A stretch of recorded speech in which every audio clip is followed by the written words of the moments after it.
a warning?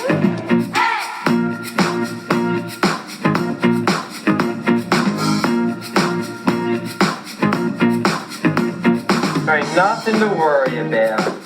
I'm worried that you work in an office. Have children. Celebrate wedding anniversaries.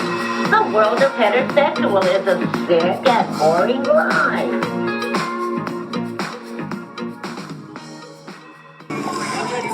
Fred, I can't believe you took credit for my plan again. No plan.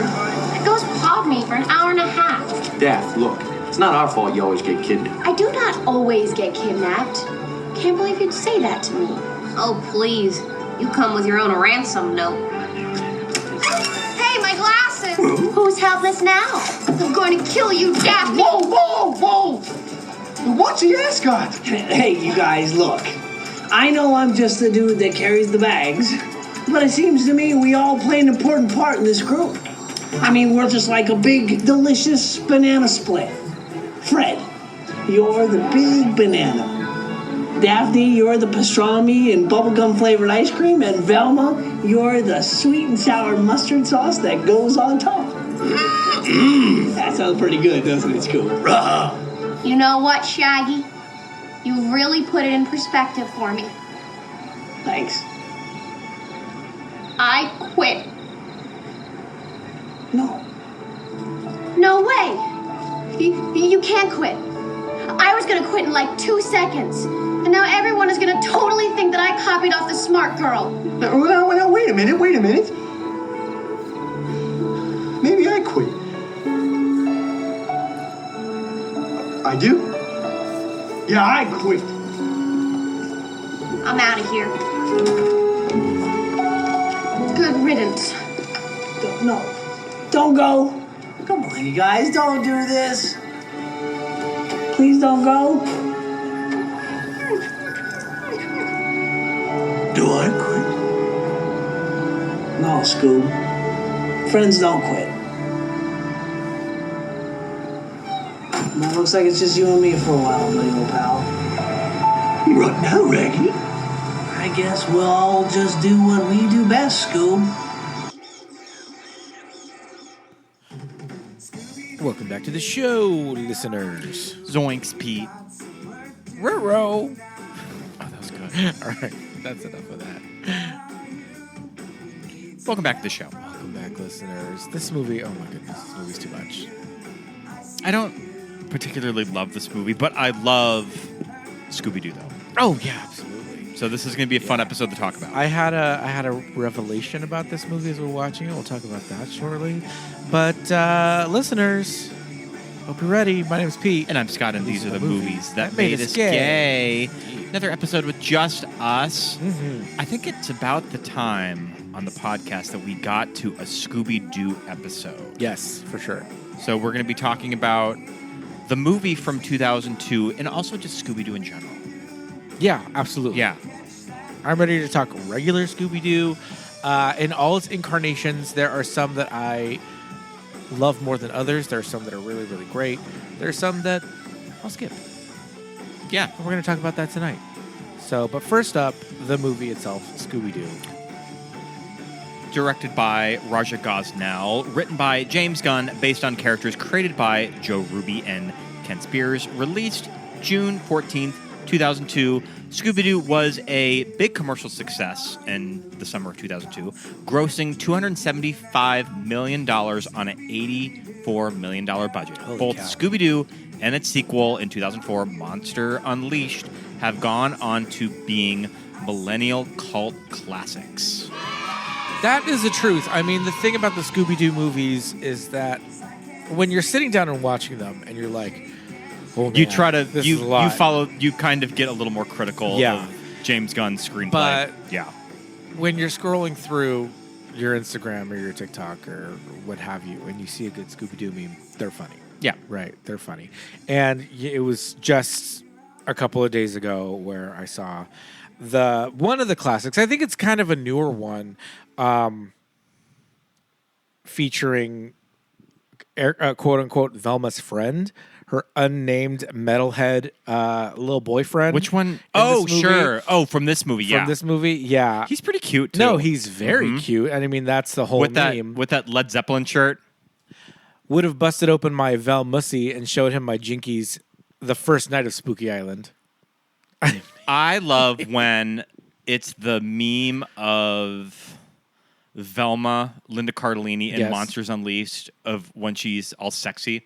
Oh, yeah. I mean, Sexy Velma is definitely, yeah, I think that was an eye-opener for a lot of people.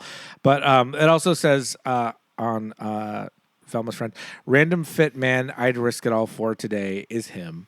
And yeah, he's a looker. He's very dreamy. He's got a couple of scenes with Velma, a couple of deleted scenes with looked up Velma. this actor, and he didn't really go on to do anything. No, he didn't do much. He is a I want to say he is a Australian actor. Charlie Cousins, where are you? You're welcome to come on the show and talk Scooby Doo. I'm with sure he us. was on Neighbors somewhere.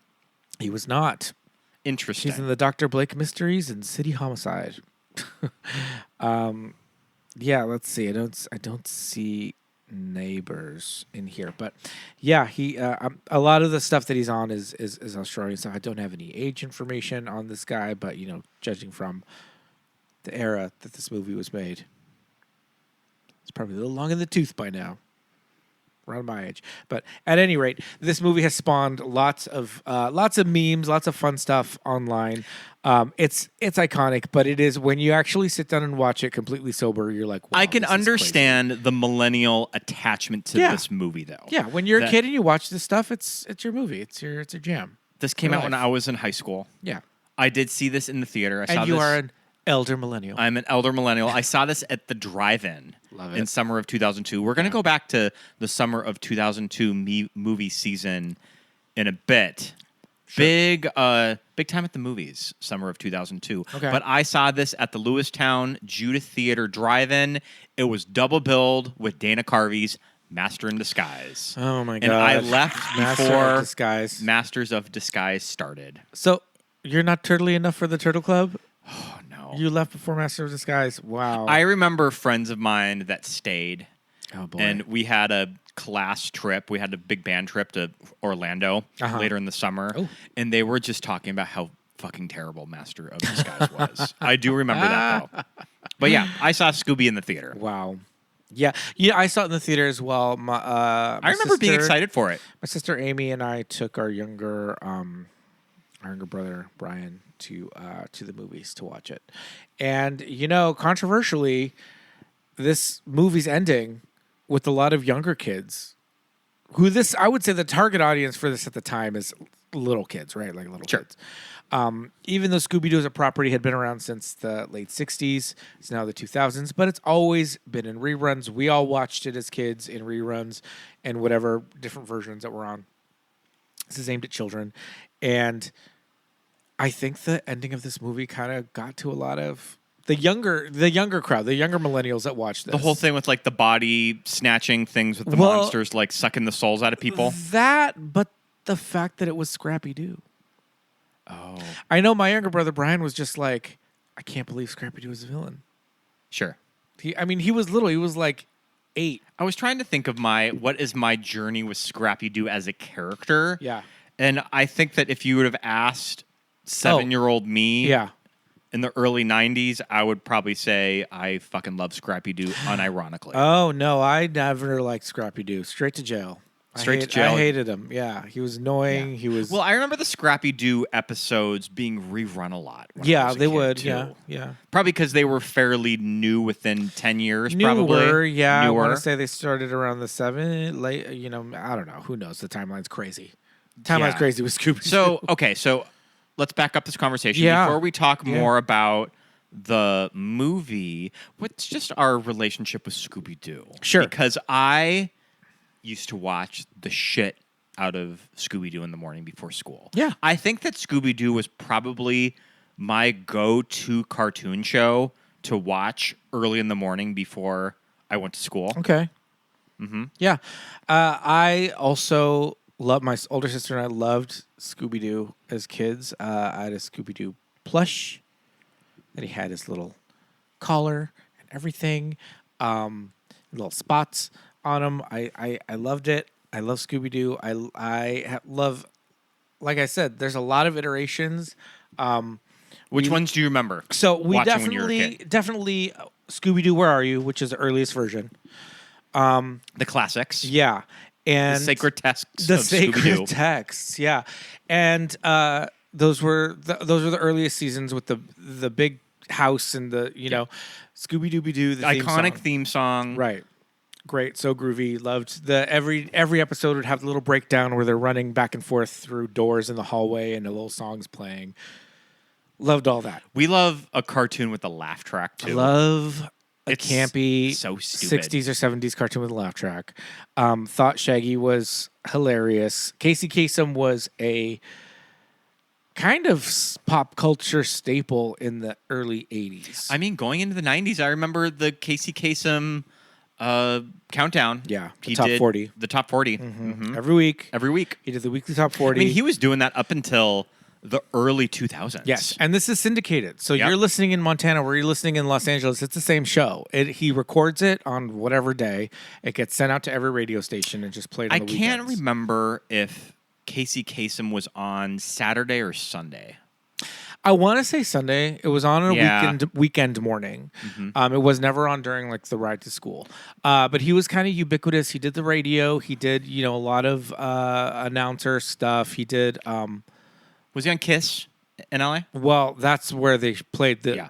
weekly top 40 was Kiss FM. Here. Would he only do his radio, the top 40? It was syndicated, so we only got that. But I was wondering, like, would he do other Kiss things?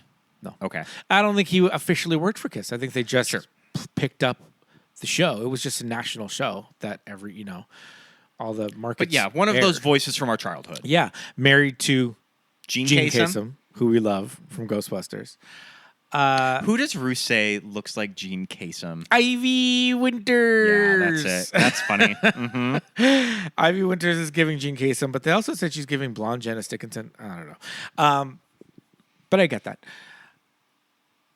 So Casey Kasem is kind of a household name you can't get away from. Scooby Doo's a big thing. The early '90s, a pup named Scooby Doo comes around, and I'm a young kid. I think the show is great. I watched that. No, it's not so good. It's kind of weird. But there's all these different versions. The new Scooby Doo movies. We used to see those. I love the new Scooby Doo movies. The episodes with Don Knotts, Sonny and Cher. Phyllis Diller, Sandy Duncan. Okay, I'm looking at the wiki timeline of Scooby Doo. I definitely loved the original 1969 through 1970. Yeah. Also, 41 episodes. I feel like people probably would think that show went on for longer. Right. But just 2 full seasons of cartoon shows.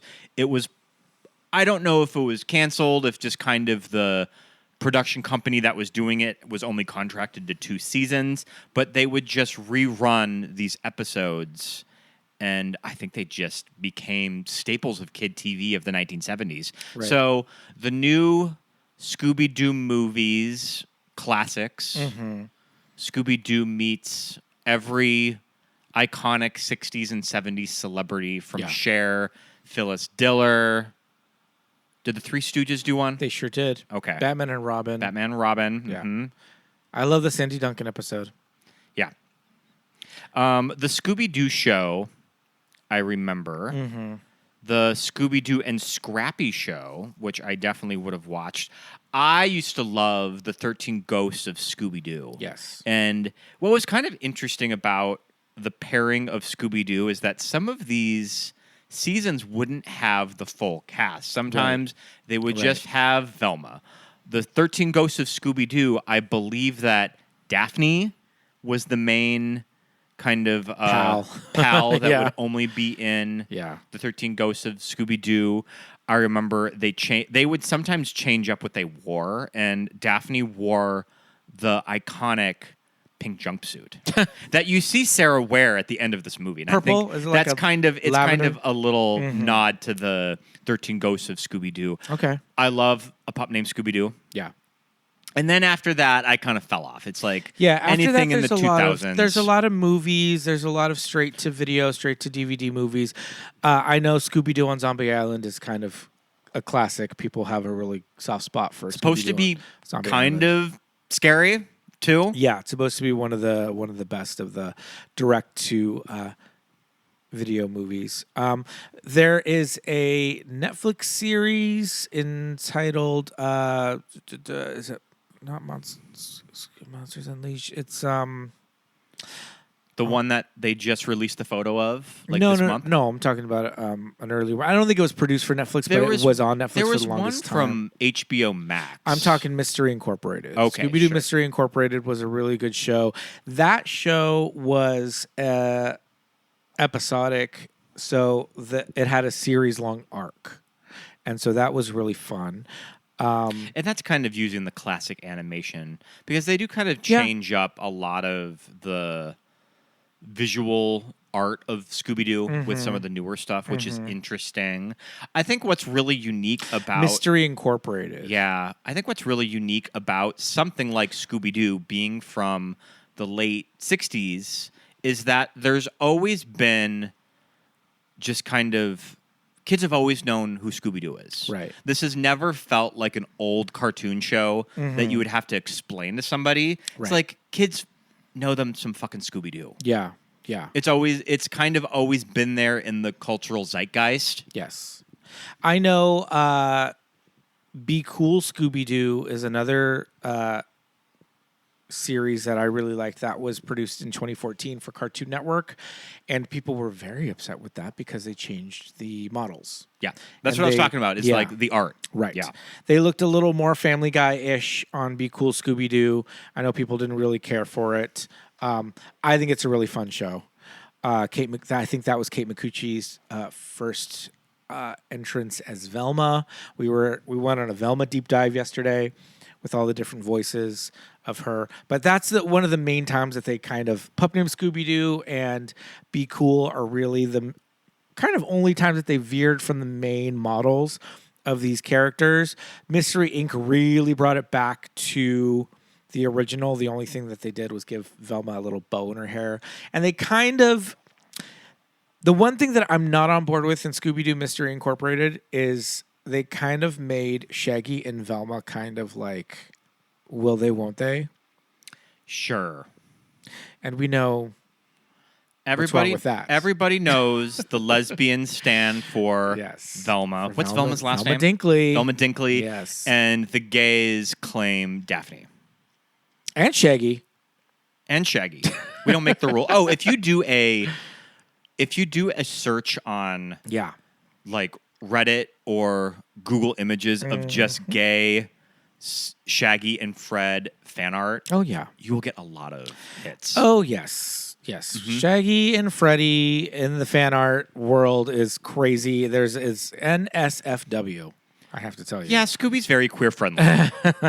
Absolutely. They're a bunch of fucking weirdos like running around. I mean, the whole subversive thing at first, I feel like when Gen X kids started aging and like the elder millennials and zennials started kind of coming around and figuring things out, the big thing was like, oh, well, you know Shaggy was a pothead. It's like, all right, duh. Yeah, no shit. I thought you were going to like- say that let's split up gang and Daphne and Fred were always paired together. I was going to say, the real talk is, I mean, are these just a bunch of weirdo queers just like All doing what they hooking up with will? each other? Yeah, Yeah. exactly, exactly. I'm seeing a lot of memes online talking about just the four of them as one giant polycule. Like, Certain people are dating others. I'll pair off Fred and Yeah. Fred and Shaggy. Mm-hmm. That's good for me. There's also a good graphic novel comic book series that I remember that. enjoyed. Yeah. There's been several Scooby-Doo comic series, but there was one particular that I read. In that graphic novel, Fred and Shaggy are drawn all sexy too. They sure are. I mean, like, clearly. Yeah. Yeah. Yeah. So yeah, I mean, through the many iterations throughout the years, I feel like it's one of those things, like you said, that it never really fell out of fashion or out of like the zeitgeist. Yeah, kids just always knew, okay, that's Scooby Doo. Because sometimes, cartoons come and go. I've been talking a lot lately to people about the He-Man movie. Sure. The big question is, who's this movie made for? Me, apparently, because no one else gives a shit. Made for a bunch of 40 and 50-year-olds. Yeah. But even the 40 and 50-year-olds that I'm talking to, like, they don't even care. I'm like, oh, well, I guess I'll just watch it alone. Yeah. But Scooby Apocalypse, that's the comic series that I really enjoyed. Mm-hmm. Scooby can talk. He's got like a voice transmitter thing. It's really good. Look up Scooby Apocalypse. So kind of we were talking earlier about the origins of Scooby Doo. So this series premiered on CBS, produced by Hanna-Barbera, as a part of the network's Saturday morning cartoon schedule on September 13th, 1969, and aired for the 2 seasons until October 31st, 1970, and then reruns were broadcast for the 1971 season. And in 1978, a selection of episodes from the later animated series Scooby Doo All-Stars, Laugh Olympics, and the Scooby Doo Show were aired on ABC under Scooby Doo Where Are You? Okay. And we were kind of talking about the origin of Scooby Doo. I know that Hanna-Barbera at the time wanted to get away from superheroes because I think that they had been getting a lot of feedback from parents about the superhero shows maybe being a little too violent. Right. So they tried to go. There was like a coalition of parents, a parent group, saying that kids' cartoons, kids' TV shows were skewing too violent. We need something else. So their idea was it was going to be a band. Right. I think they had already bought the Archies. Hanna-Barbera. I couldn't remember when they mentioned their hometown if it's canon that Scooby-Doo and the gang were from Riverdale. No. But no, they aren't. I think so. I'm confusing that with Josie and the Pussycats. There you go. So they were like, okay, so the Beatles are huge. There's a Beatles animated series that's like raking in the bucks. The Archies are doing well for them. So like, okay, let's do this. They don't want violence. We got you. So they're gonna do a band. And there's going to be a dog, and the dog is going to like play the bongos or something, and then they're going to also like solve mysteries. Very Josie and the Pussycats. Then the head of I'm thinking Hanna-Barbera or CBS, that guy Fred, who said, "Let's name the character Fred," because his name wasn't originally Fred. He's like, "Okay, so let's shift the focus to the dog. Let's make the dog the main character." Okay. Then eventually they ditch the band. And they're just a group of kids, right? So they narrow it down to 4. I think there were 5 kids before. They narrow it down to 4. And now they've got the 4. And that's when the Dobie Gillis element comes in. Okay, explain to me and the listeners the whole Dobie Gillis thing. So The Many Loves of Dobie Gillis is a sitcom from the early 60s based off of a movie. It was a popular movie that they're like, let's make a show out of it, as they still do today. And it was about this kid named Dobie Gillis, and he was just a lovelorn teenager in high school. It's giving very Gidget. It is giving very, very Gidget. Like a boy Gidget. Right. Dwayne Hickman plays the titular Dobie Gillis, and he's got just friends in his class. He loves this girl named Thalia. But I always want to call her Thalia. These are such 60s names, Thalia. too. Yeah, Dobie. Mm-hmm. And there's a girl in his class named Zelda, who is kind of a nerdy girl who loves Dobie. And there's a boy in his class. And she would kind of cap on him, right? Yes. Mm-hmm. Yeah. And she had micro bangs, like very, very like 50s, 60s, very like John Waters. And there's a beatnik in class played by Bob Denver. Gilligan himself, Bob Denver, named Maynard G. Krebs. Everything that I've seen of this show, Bob Denver's pretty cute. He's very cute in at this time in the 60s. As Maynard, yeah, love it. And he has the shaggy He's got the little goatee. Well, this is a Van Dyke because it has no mustache. Did you know that? Oh, sure. Yeah. If it has no mustache, it's called a Van Dyke. No one ever calls it that. The Van Dyke. Yeah. I don't think I ever knew that. Yeah, it's a whole thing. Look it up. Mm-hmm. Yeah, only like stylists will like know that. You're weird like 60s enthusiasts. So this show's really popular among kids. It's winning its slot in the ratings. It's a hit show, and they've got these 4 characters. So for no other reason than this show's doing well, let's model physically. They just kind of wanted to model these cartoon characters off of archetypes on the show. Right. So I know that a big thing with that show is that it was an early appearance of one Mr. Warren Beatty. Warren Beatty. My name's not fucking Warren. Mm-hmm. Yeah. Who is just male friend. He was of the main character. He was the really good looking. Because the thing is, Dobie Gillis was an everyman. He was your Eric Foreman. Just kind of like, I want to get the girl, but I'm just a kid, right? Mm-hmm. And Warren Beatty is like the lover boy. And it's also 60s fucking Warren Beatty. Like look at that. The most handsome man on planet Earth. Yeah. So he doesn't really have anything to do with Scooby Doo, but notably a very young Warren Beatty's on this show, and he's very handsome. So when the creators were thinking of kind of archetypes to animate, they looked to that sitcom. Yes. As kind of visual references. And if you look up images, Dwayne Hickman is giving Fred house down Versace boots. He's giving Fred, and Bob Denver is looking like Shaggy. Like, there it is. It's right there. The 2 girls in there, like one's nerdy and one's pretty.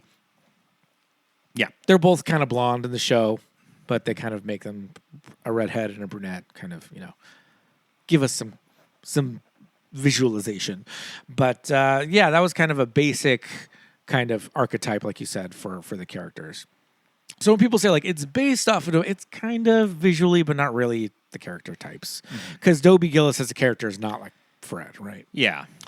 I mean, does Fred really have a personality on Scooby Doo? Where are you? Yeah, it's like we know the Fred voice, but I don't know. Yeah. It's like Freddie Prinze in one of these like Chinese theater interviews was like, Fred's like this, and I'm like, is he? But is he though? Is he? At least with Sarah in that interview that we watched, I do kind of get that there's not a lot there for Daphne. Right. See, but what they did was, and it's in the opening credits, that shot of like the hand like reaching for Daphne, and she would get kidnapped a lot. Yeah. So it's like, okay, Daphne's a damsel in distress. Right? Maybe Daphne wasn't really pulling her weight in Mystery Inc. I don't know. I think she found her share of clues. Okay. I think if anybody wasn't pulling their weight, Shaggy and Scooby, come on, what are you doing? They were just getting lost and eating snacks. They're dead weight. Yeah. Speaking of which, again, we're gonna get to the movie in a minute. I've got some questions, some grievances, some 20-year-old grievances here about this movie. But Scooby as the show and the characters. What I love revisiting about Scooby Doo, Where Are You, is that the show is very well animated. These backgrounds are so fucking cool. The backgrounds are beautiful. There's an Instagram account called Scoobyscapes. I think do you follow Scoobyscapes? Yeah, I follow Scoobyscapes. It's just stills. It's just stills from the show. He tries to get stills without the gang, without characters, without the mystery machine. The mystery machine. Oh my God! My dad has had numerous vans, and I want to say a good handful of them we did call the mystery machine. Yeah, it would be his camping and hunting van. Yeah, that he would keep all of his stuff in. I love it. The mystery machine. Mo Sizlak on The Simpsons. He had a beat up car that he wanted Homer to steal, so he wouldn't he was going to lose money. Something was going to happen. He was going to lose money on the insurance, so he needed it to get stolen. So he told Homer to go steal it. It's the one it's got the big hippie flower on the hood.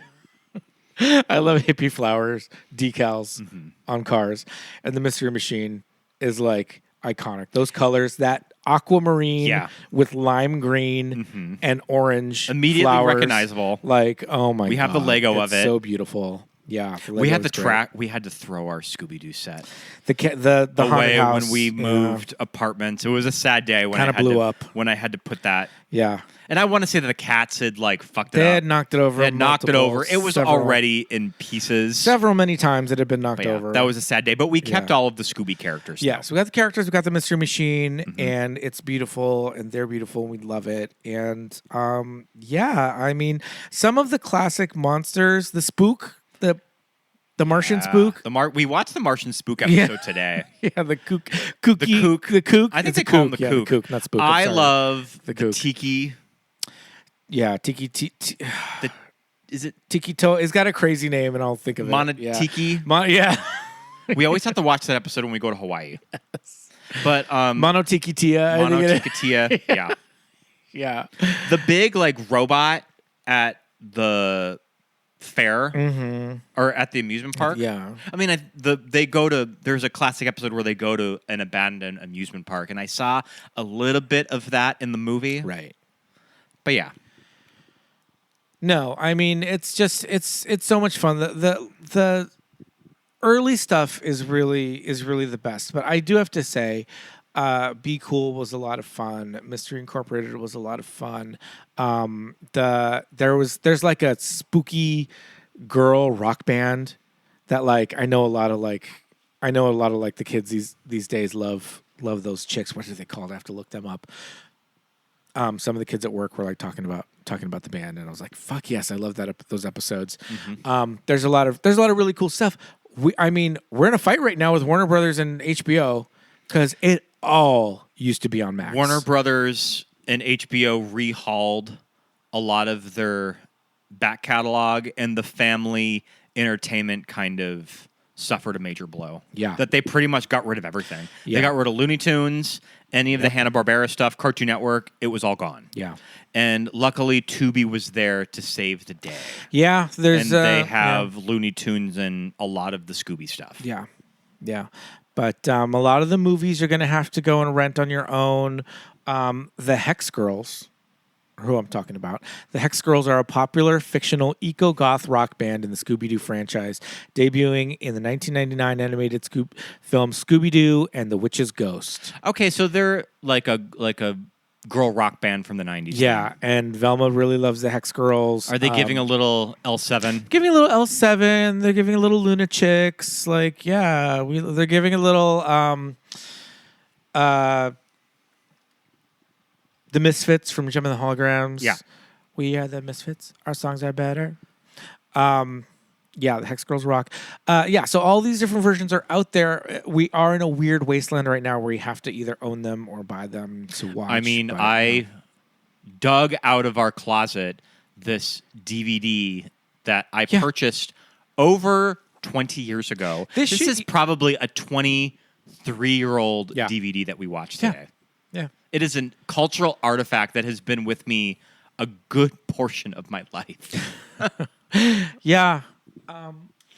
I mean, that's the thing. This movie, Hang on to your DVDs, both folks. movies were streaming forever. We and they're watched gone. it in its standard pan and scan version. Modified to fit your screen. Yep. Full All right. screen nonsense. So, kind of going to the live-action movie. Yes. The live-action movie was in the works since around 1994 and has been handed off to numerous screenwriters, which at one time Kevin Smith was in talks to at least write this movie, maybe even direct. Yeah. And there was a screenplay written by Craig Teatley floating around Warner Brothers in the mid-90s, and Craig Teatley ended up getting a story credit of this movie that we watched today. Oh, so it's a story by James Gunn and somebody else. But I don't think that Craig was around for the rewrites. Sure, yeah. And when they kind of put it in turnaround and then went back to it in the early 2000s, that's when James Gunn signed on. It's a weird and like he guild has thing. Where he's gotta give I credit. think that the original script that Craig Teatley wrote was an origin story about the gang meeting in college and teaming up for the first time to find hidden treasure. And there was kind of references to the original series, including the Kingston Mansion from the intro as one of the main set pieces. All right. Here's the deal. when you're a kid and you get a live action movie of an IP that you love. Always very exciting. Always super exciting. You know what you don't want? An origin story. No. Get me fucking in there. You just want them in. I don't want to see somebody learning how to use their damn powers. I don't want to see people meeting in college. I need people to be full force effective. I want Batman to be Batman. Especially with something like Scooby Doo. Yes. I think it's best if you just start the movie on a Scooby. I don't want any of this Smallville shit. I don't want any of this, like, I grew up a poor child in the barn. No. Give me the movie. Give me what I want. It's what I came here to see. So, when you get screwed out of what you are expecting in a live action movie, you're getting Masters of the Universe vibes and the 1987 Masters. Yeah, I think that James Gunn kind of knew that had to be the angle. This movie starts off at kind of like almost where Scooby Doo, Where Are You? Like this could be like the last episode of Scooby Doo. Okay, let's talk about the intro, because I do think the introduction of the celebrity cameo is actually very clever, because this is something that you could see Scooby and the gang meet Pamela Anderson Lee at that time. Right. Now, also, there were new Scooby Doo movies with current celebrities, right? Oh, they met like Kiss, John Cena. I love the ones where they meet Kiss and John Cena. Those are classic. But there's other ones where they meet like fucking like Bobby Flay and shit. They're meeting like what? They meet like Leslie Jones. They meet like everybody. Mark McGrath. Yeah. Well, they really meet Mark McGrath.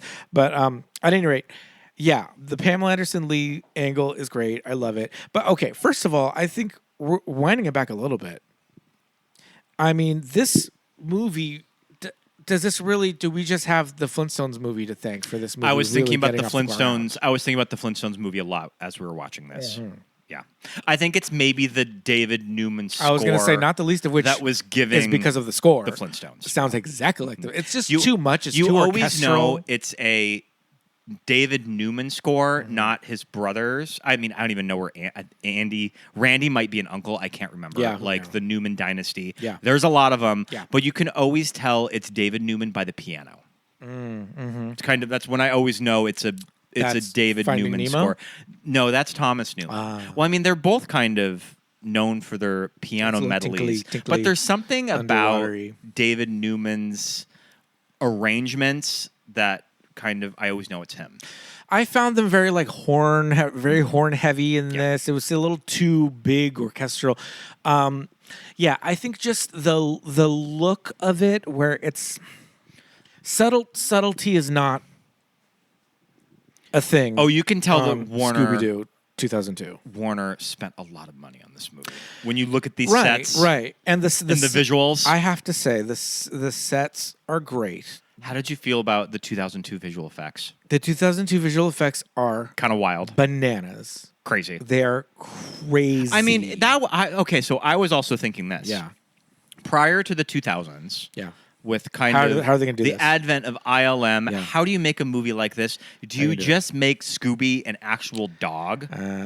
Oh, sure. Like, do you just use a Great Dane? Like use a dog, yeah.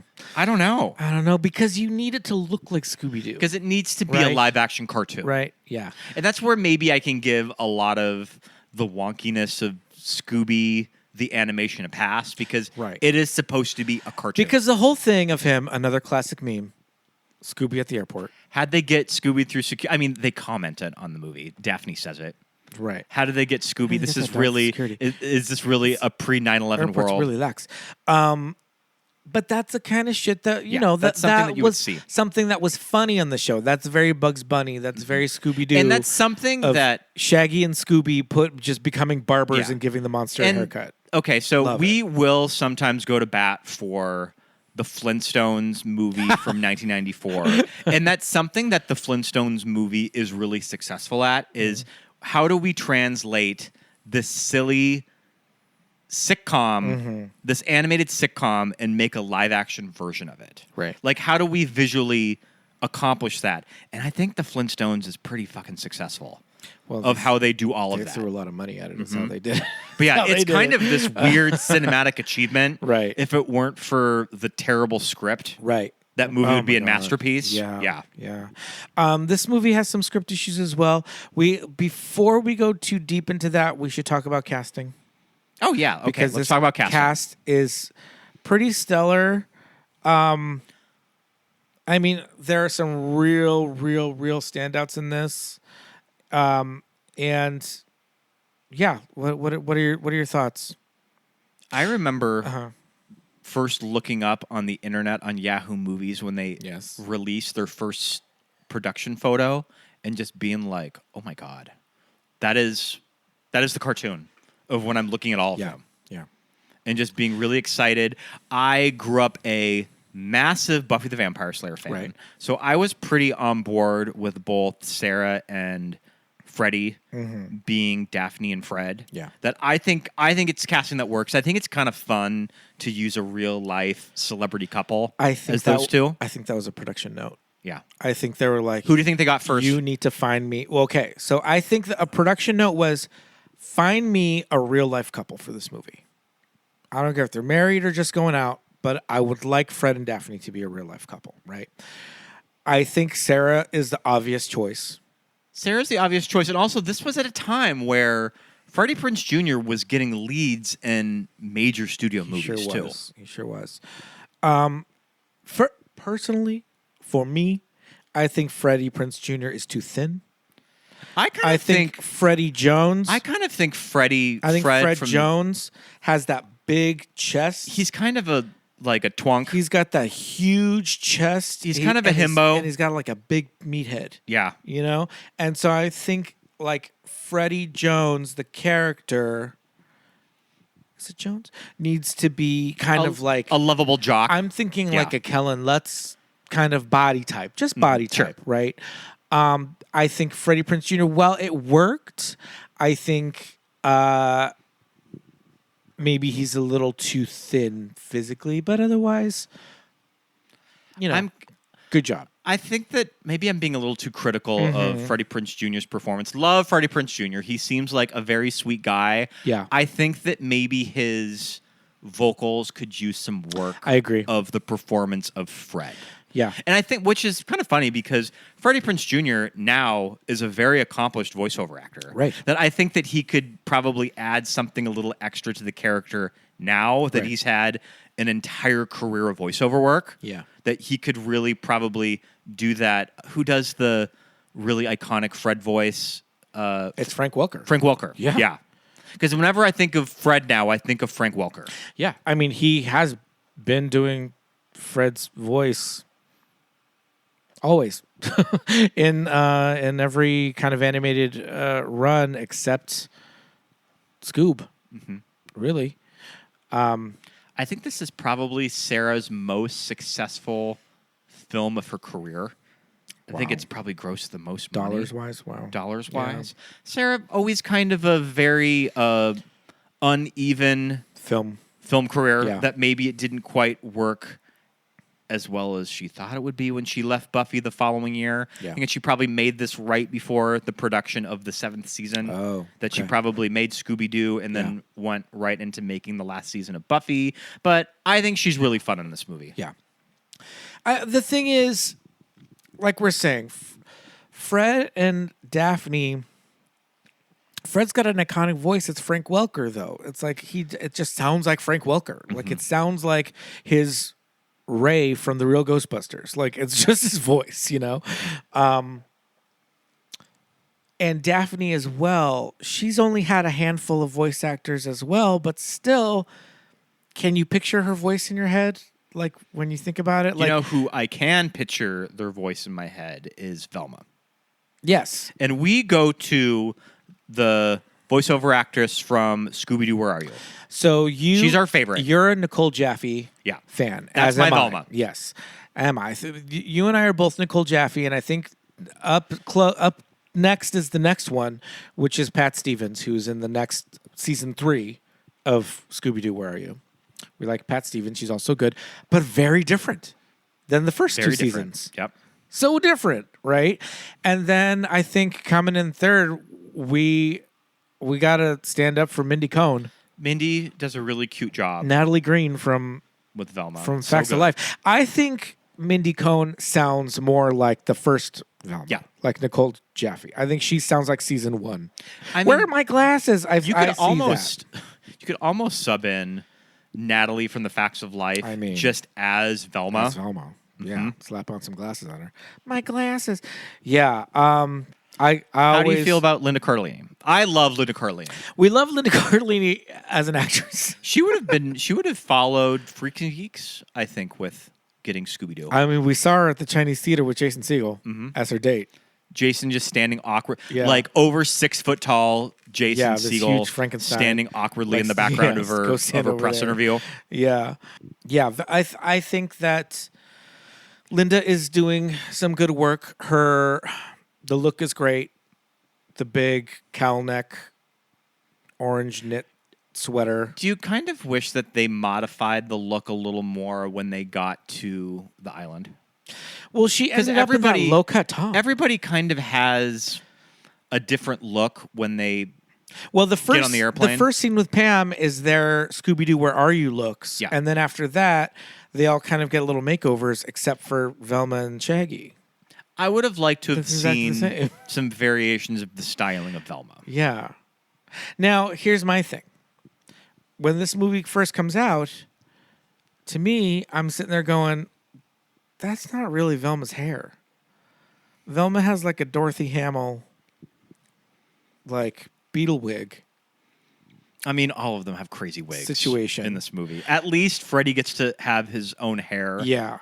No, but you know what I'm saying? Like, I think Velma's hair in this, it's like a little bit of just kind of a bob, whereas like her hair in the show is more of like a, I don't know, maybe that just would look weird. Mm-hmm. And also Shaggy. I think Shaggy could have had more of like a cooler, shaped up kind of like They probably 70s. They probably just need like to an Eric Foreman. They just need to style the wig a little more. It's just long, stringy hair. I think he could have looked a lot more. I mean, Matthew Lillard, get the fuck out of here. We love Matthew Lillard. Come on the show. Matthew Lillard. Super cute. Come on, more than Love that. Matthew Lillard. Yeah. But I feel like the Shaggy wig was doing him no favors. And Shaggy as a character has a little bit more of just like a mop top, kind of like a Beatles situation. Just like long, like kind of like I said, like an Eric Foreman, just like a little bit of a long, cool thing. And here it's just like parted on the side and like just looking like Gallagher. I don't know. I think they just needed a drag queen to come and style, restyle some of these wigs. Yeah, I think so. They needed a Bianca Del Rio or Yeah. James Mansfield to kind of or Delta work to get the wig form. Yeah. Put it on the wig head. Put on the wig head Yeah. and do some magic with Go to it. town. Yeah. And there's just something about Sarah's wig that it's a little too flat. They're a little too flat. It's a little too They're flat. not giving Daphne. They're giving like 60s woman, but like not really Daphne. Because Daphne's hair is a little bit more bouffant. Okay, so there's a clip of Sarah on a podcast. I don't know what podcast this is, but she talks about the production of Scooby Doo of when both her and Freddie Prinze Jr. signed on. It was pitched to them as a very different type of movie. That I think that they were going for a Brady Bunch movie tone. There you go. That I think that's what they signed on expecting. Yeah. And I think that when they got closer to the shooting date or maybe even arrived in Australia, because this shot out of Queensland, this was at a time when a lot of major Hollywood movies were being shot out of Australia. Yes. That it was more of a traditional kids movie. And she said at the time she was very pissed off about it. Of that this is not really the type of Not what I signed up for. cool movie that I thought we were going to make. Yeah. I think the idea was going to be a Brady Bunch movie spoof that was maybe made for more Gen Xers. Sure. Which I think could have worked. I do too. But I do think that there's something to be said that this is a movie for kids. Yeah. And she said that in the interview of that. Yeah. I was kind of wrong about it because it's gone on to have a big following behind it and the reason behind that is because it's a movie made for children. Yeah. And it made a big impact on kids that watched it in the early 2000s. Yeah, totally. That I think it ultimately does work. It was probably the wise decision to maybe not do the ironic pass at the material. Right. That maybe that type of thing wouldn't have worked as successfully as it did for the Brady Bunch movie. Yeah, I can see that. Because, I mean, at the end of the day, it is a cartoon dog. It's like, okay, you are going to get kid audiences to come see, because kids are still watching Scooby Doo, right? Like, I don't know if like kids were watching the Brady Bunch in '95. So interesting that the Josie and the Pussycats live action movie came before Scooby Doo. Yeah, I mean, they would have been both being developed at the same time, but maybe some of the critical reactions to Josie and the Pussycats and it not maybe doing so hot at the box office made them rethink certain aspects of Scooby-Doo. They would have probably been shot around the same time that Josie and the Pussycats came out, so I don't know if that really lines up. Yeah, I don't know. But I mean, we talked a little bit about Matthew Lillard and his look. Other than the hair, I think his look is perfect. But Matthew Lillard in this movie is really doing some heavy lifting with this Shaggy voice. And I mean, not for nothing, he became Shaggy for the next 15 years. He's probably paid for a house of his voiceover work as Shaggy. Yeah. Gone on to give him a lot of work. Norville Shaggy Rogers. I mean, yeah, he has been voicing the character since 2002. And he did video games, he did commercials, he did toys. He worked through 2009, and I think he still does a lot of... I think that he did I think he worked with Mindy. Yeah. For some of those movies. Yeah. Stop motion parody sketches for adults for Robot Chicken. Yeah. Yeah, he's done a lot of... I also think just Matthew Lillard is just that type of stand-up guy of, like, how is he going to say no to a job voicing Shaggy, too? Yeah. I mean, you know, he really just perfected it. It just works so well. And, yeah, just good opportunity for him for some work. And, yeah. Great job. We love you, Matt.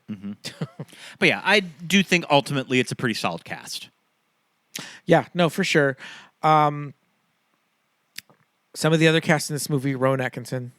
Mr. Montevarious. Yeah. I told you that I have it in my head that Mr. Bean is an older show than it actually is. Right. Mr. Bean was like you thought it was like from the 70s? I thought it was from like the 80s or the 70s. Yeah. No, Mr. Bean came out fully in like 1991. Yeah. But early appearance of Isla Fisher. Yes. You can definitely hear that Australian accent with this line delivery. It almost makes me think that Raja Gosnell, when he was directing her, probably just should have said, "You can just keep your Australian accent. Just it's fine. Use your speaking voice." I mean, there's a lot of secondary cast members of this movie that you can tell that they were casting out of Australia because everybody's Australian accent slips in. Yeah, for sure. Velma's cute little Led Zeppelin boyfriend. Led Zeppelin you can boyfriend. definitely hear it. Let's see. Who else do we have in the Frank Welker's provide the vocal effects of Scooby Island resident demons. How about that? He doesn't do the Scooby Doo voice. The Scooby Doo voice is a Australian actor. Is he? Yeah, he was there on set when they would do scenes with Scooby. That he would just at least read the lines. Neil Fanning. He is Australian. How about that? Okay, how... I know that it is silly to dissect the story of this movie, but I don't really know how successful this amusement park and everything with the monsters. And I kind of respect the creative decision that James Gunn does of they're going to be real monsters. Real monsters. This is not old man Smithers taking off the mask. They never really... Did they explain... Yeah, the actual monsters...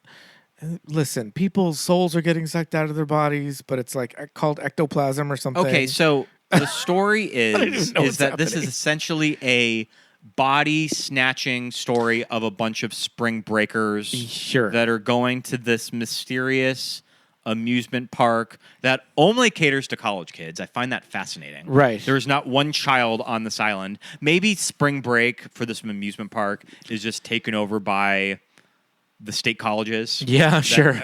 I don't know. This is like spring break. Yeah. Woo.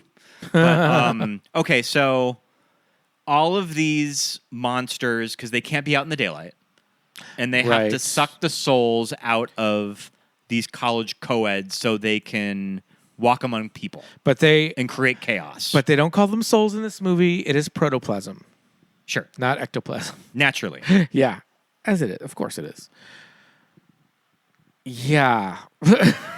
I mean, that said, when you go back and rewatch episodes of Scooby Doo, some of them are very hard to follow. That there's a lot going on. So I guess it makes sense that the Scooby Doo script is a bit of a mess. Right. There's actual demons. There's like Mexican wrestlers. There's Sugar Ray. Oh, Mark McGrath. Mark McGrath. I've always heard Mark McGrath is supposed to be a really nice guy. Sure. And supposed to have like this wealth of music.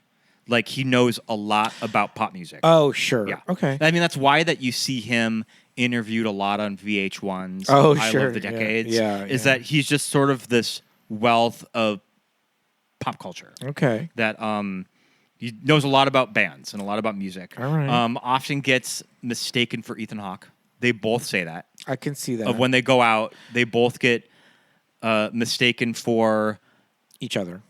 And they both have the scratchy voice. Yep, they both have the scratchy voice. And they have even said that they have signed autographs and taken pictures as the other person. Oh, no. And they have this mutual agreement that they have to be very polite to people when people approach them. Who does Matt Damon say that happens with all the time that I don't see it? Oh, I don't know. Matt Damon says, people say somebody who looks like Matt Damon, and I'm like, well, I don't see that shit. I'll figure that out. That's interesting. That's funny. But yeah, Sugar Ray's in this movie. Yeah, they sure are. The whole band. And he has his little moment with Sarah. Yeah. And and he's got like, you can see that he's possessed. They're possessed by the demons. Oh my God. So at the very beginning of this movie, after the Mystery Incorporated, which I don't know at what point they started calling themselves Mystery Incorporated, at what point Coolsville became a thing. The Coolsville is the town that they're from? Because that's not in the original shows. I feel like that's something that was added in the 90s. So, yeah, did they in one of the straight-to-DVD movies? Yeah. Who knows? But they're calling it that. At the point after the opening act, when they break up and they meet back at the airport. I do like as a narrative device. Sure. For a script, yeah, is having the like the band is breaking up, and their journey, the big arc of Mystery Inc. We're getting back together. We're getting back together, and we're learning to work better as a team. Yes, I like that. So, Fred's big thing is like he wrote this book, and he's very self-involved. He's going to this book tour. He's going to cons, all this stuff. Velma's working for NASA. Okay. Shaggy and Scooby are living in the Mystery Machine, which on the show, if you watch the cartoon, it is clear that the Mystery Machine belongs to Fred. Fred's name is on the title. On the title. Yeah. But Shaggy and Scooby have the Mystery Machine. Do you only living on the beach. Do you only see Fred drive it? I can't say with 100% certainty, but I think most of the time, yeah. I mean, this was the 60s. They weren't going to have a woman driver driving, especially not one with glasses. Men do not make passes at girls who wear glasses. They pass them on the freeway. We have our Mystery Machine igloo cooler. Yeah. As well. Your mom bought that for me. Yeah, it's beautiful. I always get compliments when I bring it out. Because it's fucking awesome. At like Cinespia. Yeah. It's that beautiful color. Sometimes I'll pass somebody in line at Cinespia that has it. Yeah. And we have a little moment with each other. Yeah. But Daphne's thing is that she learned karate.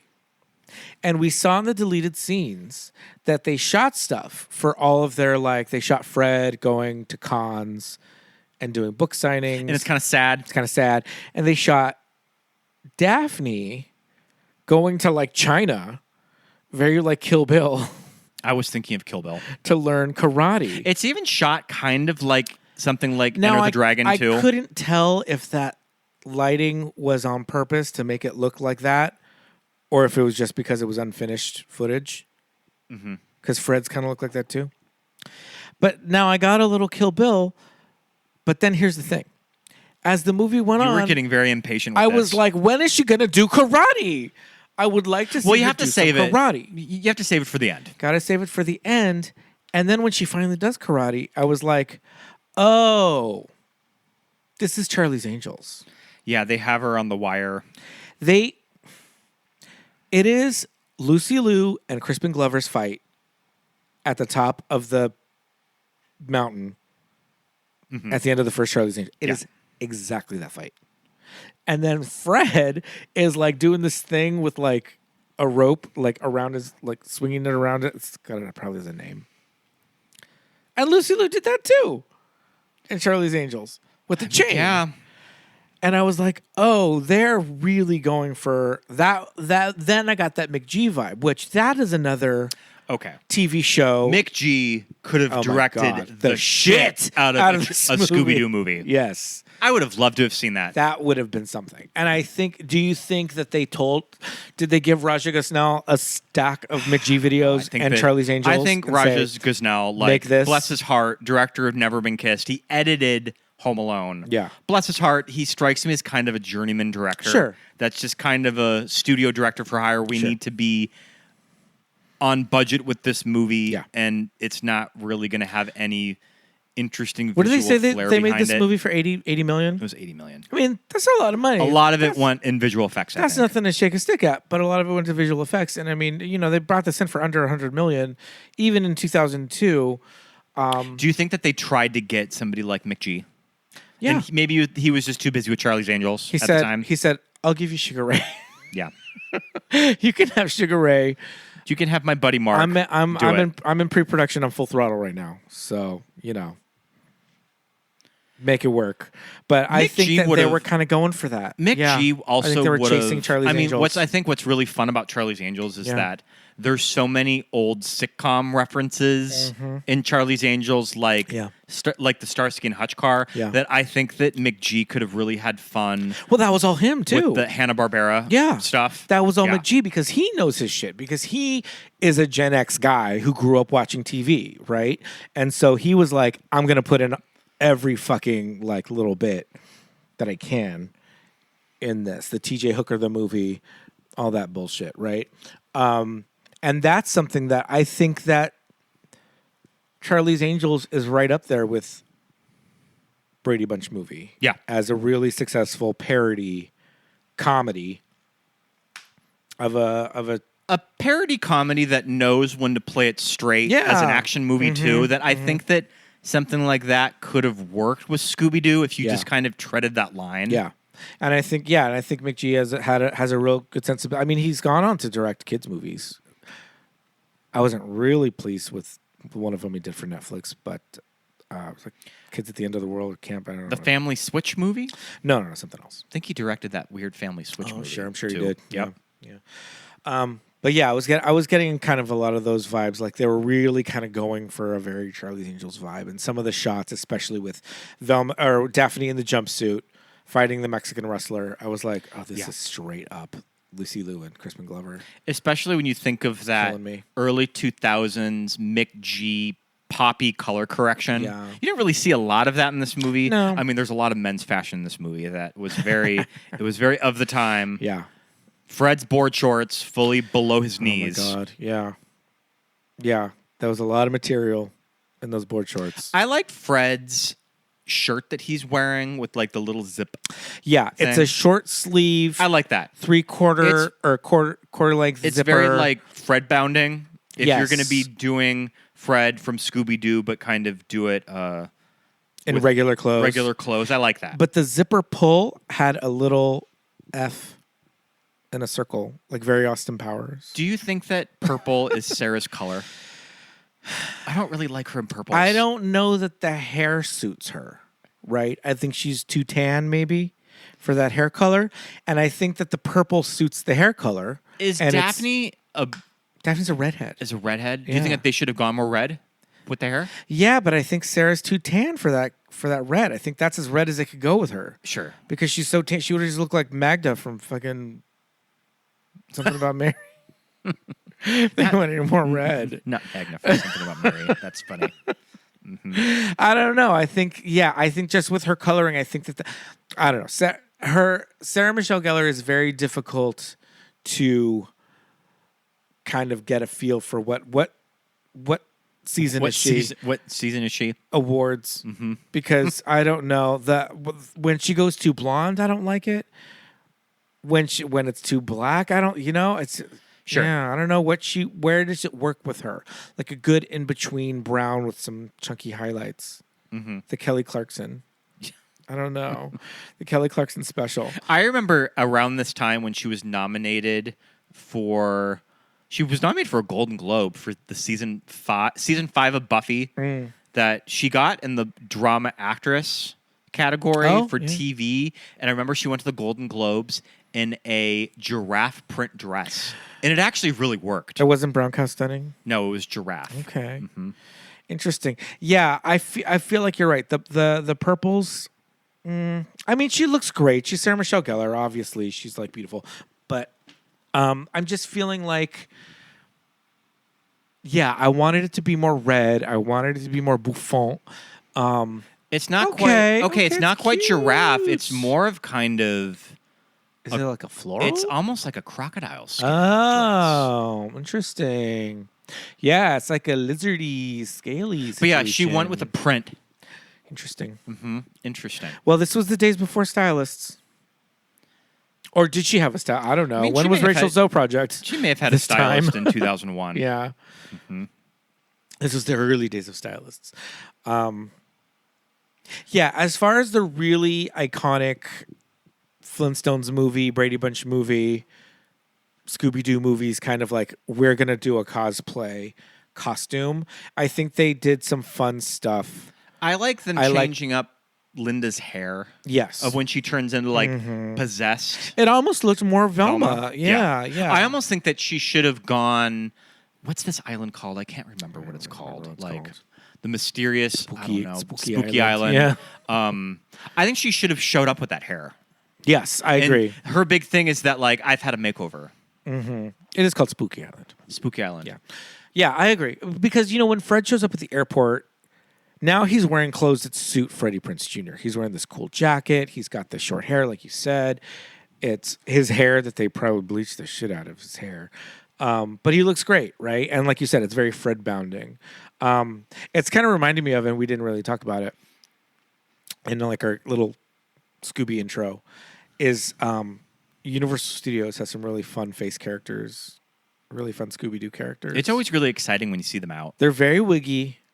They're all wearing some crazy wigs, but, it's fun to see them by the Mystery Machine, right?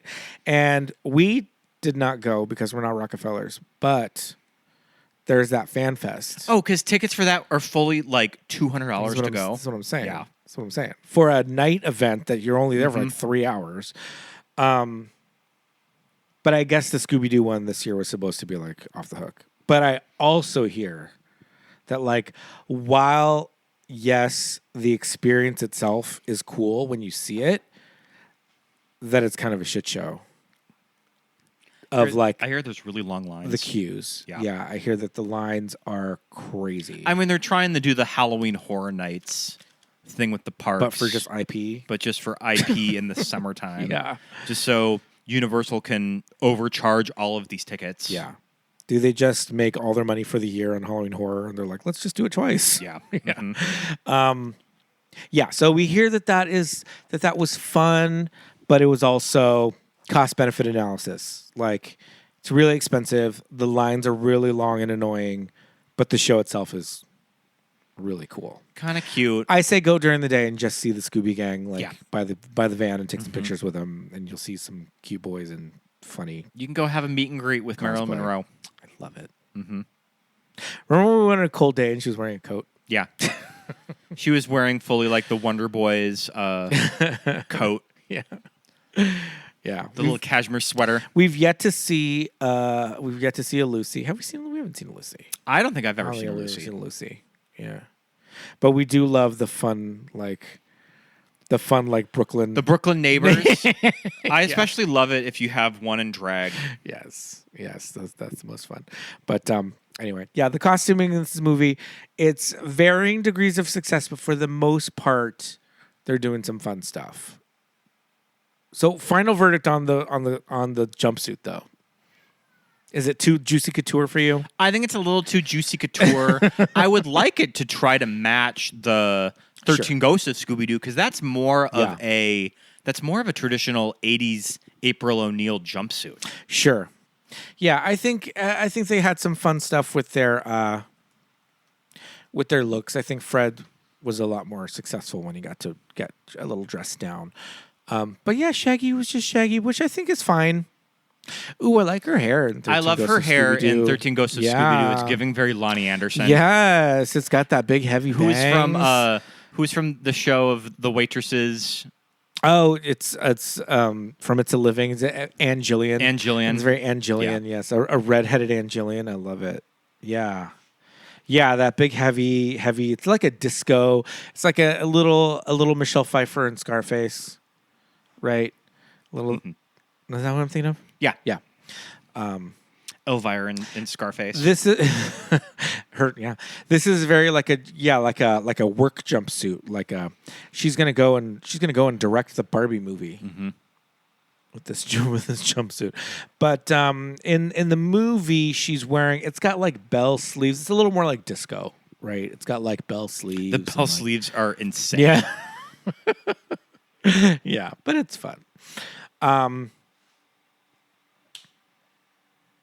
Yeah, there's what were we saying about the voodoo guy in this movie? We're like, okay, so this is exactly the same character as Jack Black in You had to remind me that this actor is Joanna Mann. Yes, Miguel Nunez Jr. Which Joanna Mann himself. Which I was looking at his filmography. That guy worked a lot in the 90s. Yeah, he sure did. Worked a lot with Eddie Murphy. Yeah. He's in one of the Lethal Weapon movies. Yeah.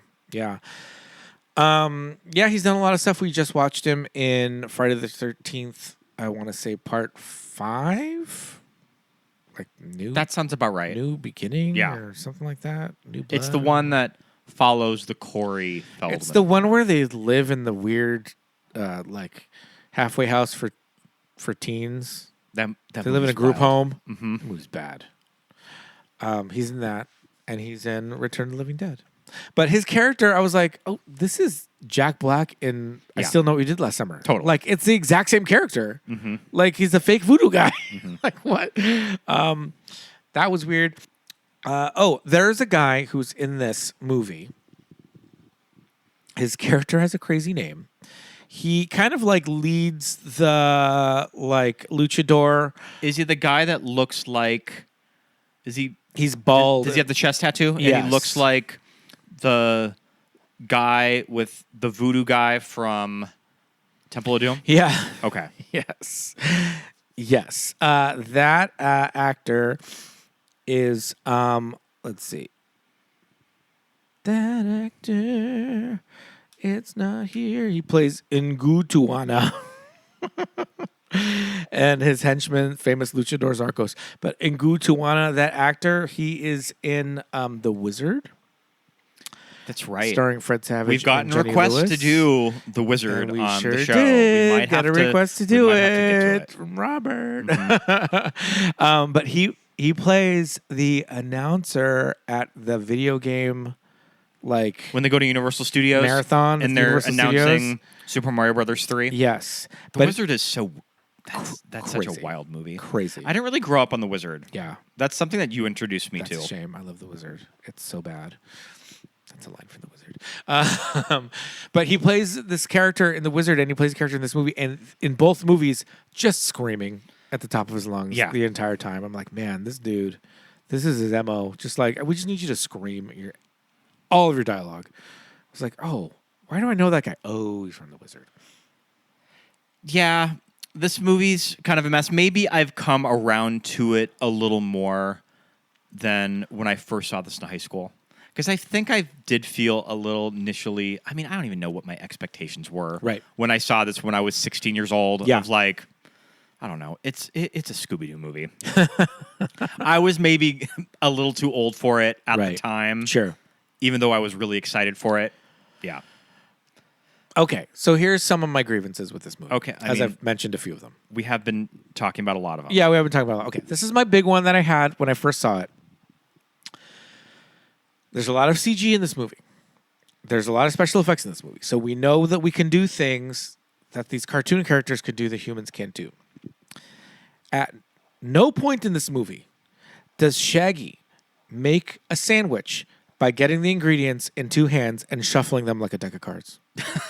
And you could have done that And with 2000s visual effects, too. Yes. Mm-hmm. Oh, yeah, totally. Mm-hmm. I was like waiting the whole time for him to get like the meat in one hand and the bread and the salami and the lettuce in the other hand and shuffle it like a deck of cards and shuffle it together and eat the sandwich. Mm-hmm. Didn't do it. Missed opportunity. I was like, damn it. That's something That's that a signature Shaggy move. That's something that Mick G would have done. I think Mick G would have done it. Let me get him on the phone right now. Caller, line 2. I would love to have Mick G on the podcast. Are you kidding me? Listen, I have listened to both Charlie's Angels commentaries many times because he's compelling. He's compelling. I could listen to him talk about making those movies because he knows his stuff. He knows shit the way we talk about movies, how he talks about movies and TV shows. Like that's why all that stuff is in there. So, yeah, that was one of my biggest things as a kid. I was like, I could see people that worked in film and TV makeup maybe being a little pissed at this movie that there are no practical makeup effects in this entire movie. Right. And it's Scooby Doo. So, see, going back to Charlie's Angels, man. I mean, they did the thing.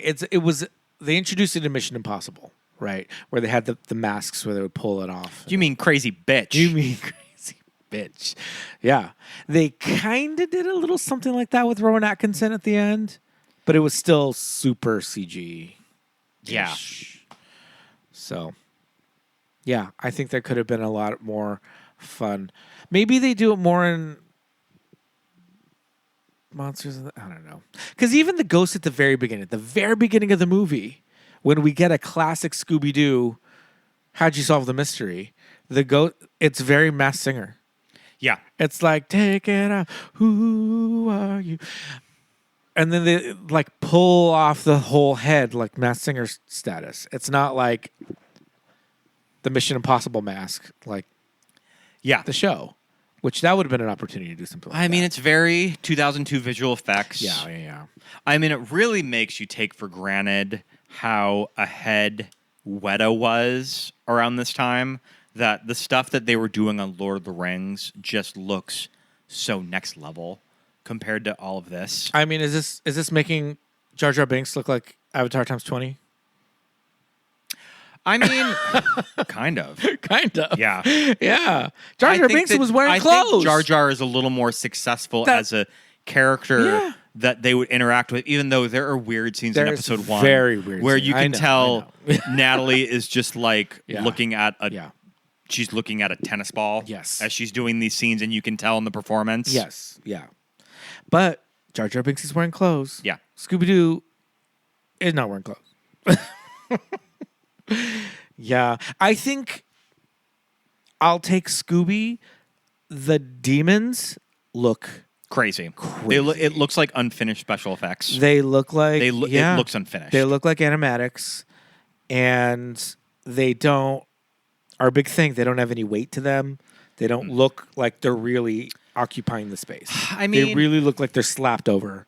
Maybe they felt like they needed to do them computer generated because if they were to have done them practical, they couldn't have done that many of them. To me, I thought maybe they wanted them to be computer generated so we know it's not a guy in a suit.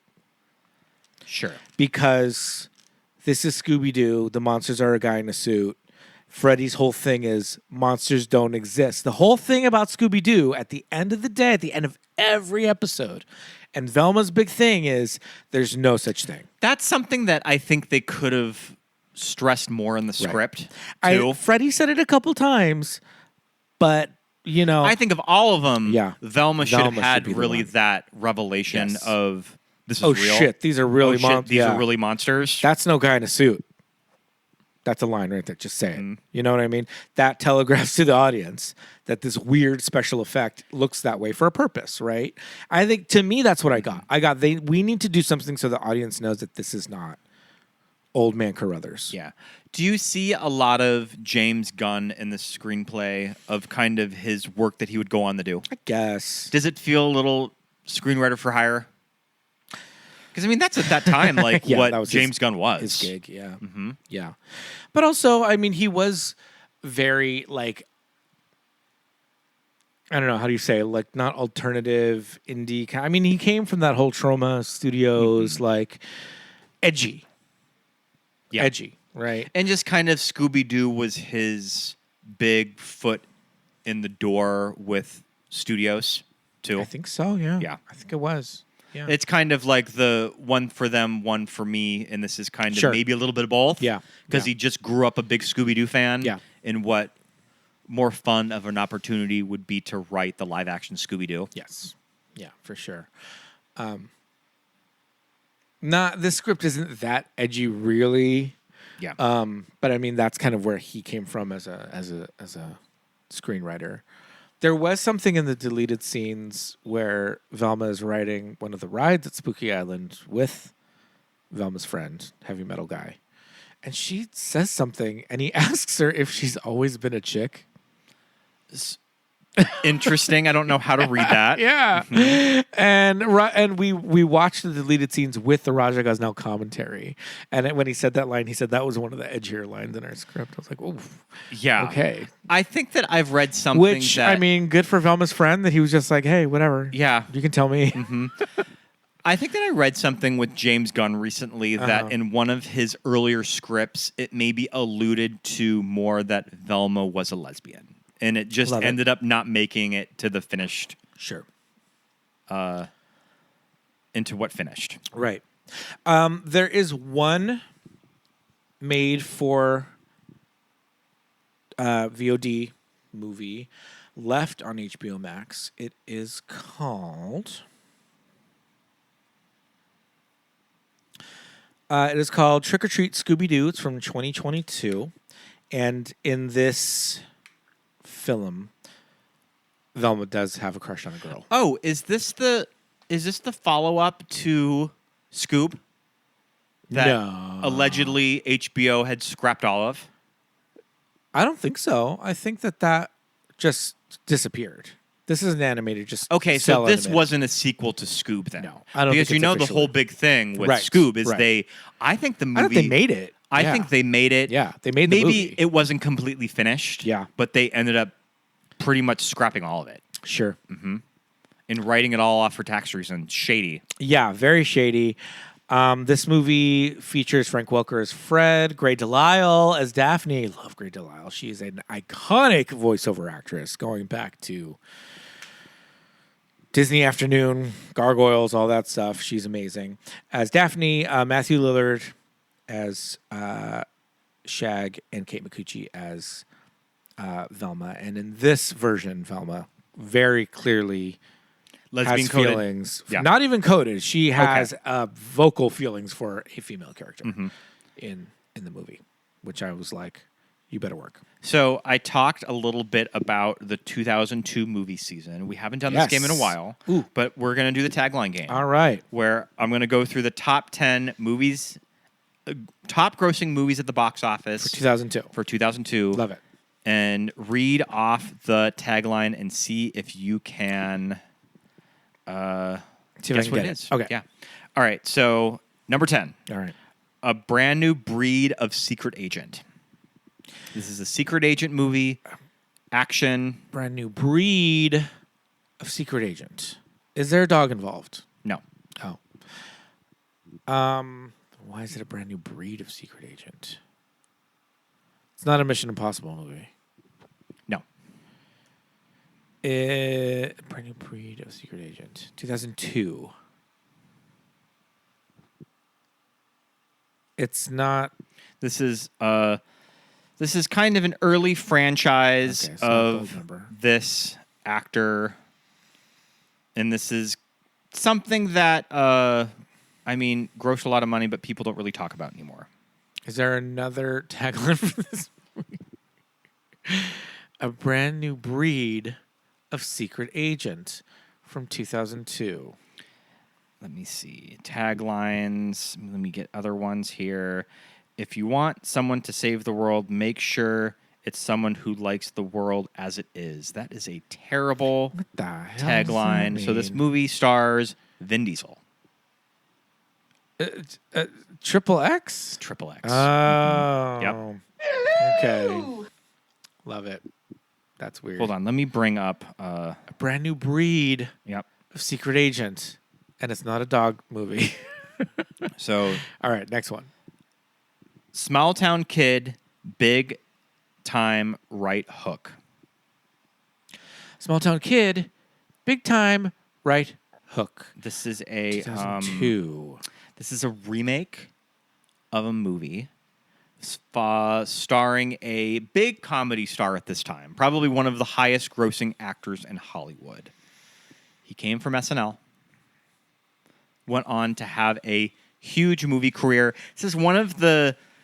I feel like not a lot of people talk about this movie anymore. Yeah. I don't think it's not really regarded as kind of the classics of this comedian's film career. Is it Eddie? No. But you're close, though. It's also an actor from SNL. Yeah. That's what I'm thinking. Is that it's not Eddie Murphy. No. It's about boxing? No. So I think this is a remake of a Jimmy Stewart movie. Oh, girl. I think it's Jimmy Stewart. Say the tagline again. Small Town Kid, Big Time Right Hook. Does a right hook have something to do with boxing? Fighting?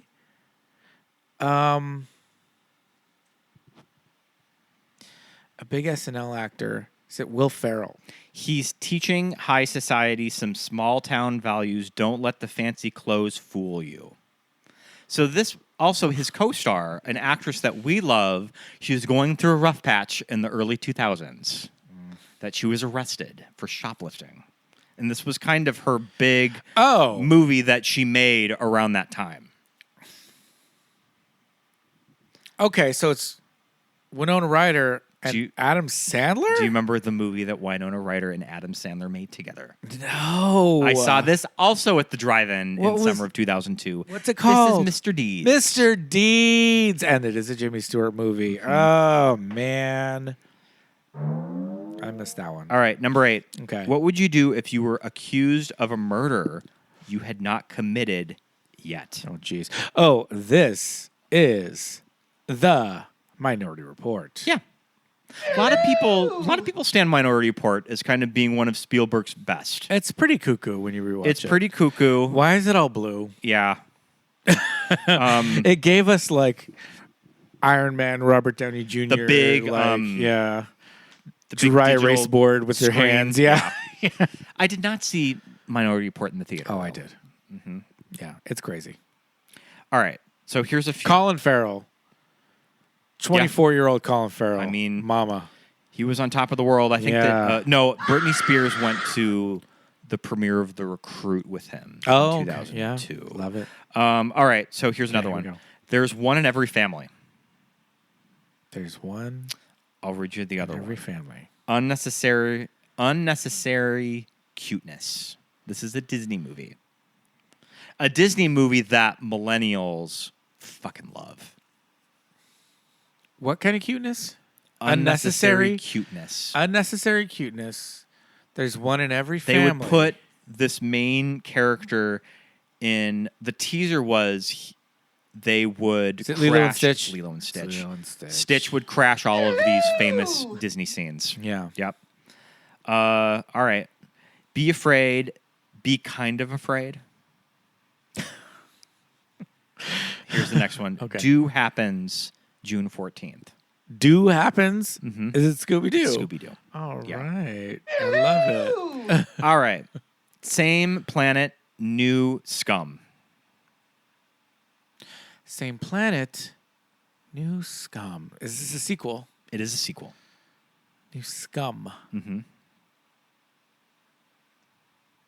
Same planet. In 2002. Let me read the next one to Yeah. you. Back in Black. Oh, it's Men in Black. Yay. All right, here's the next one. Okay. It's not like they didn't warn us. It's not like they didn't warn us. A message, a warning, a sign of things to come. The title of the movie is in that tagline. Signs. Signs. Oh, scurry. Still love Signs. It holds up. Yeah. People give it a hard time. I revisited it around the time that Trap came out. Oh, sure. Holds up. Yeah. I think it's pretty good. The grooviest movie of the summer has a secret, baby. It is Austin Powers in Goldmember. Goldmember. I knew The it movie was that we Goldmember. chose not to do for our Austin Powers double feature last that's year. true. We decided to leave Goldmember out. Decided to sit Goldmember out. We gave B an honorable mention of being kind of good in that movie. Yeah. But the attack begins May 16th.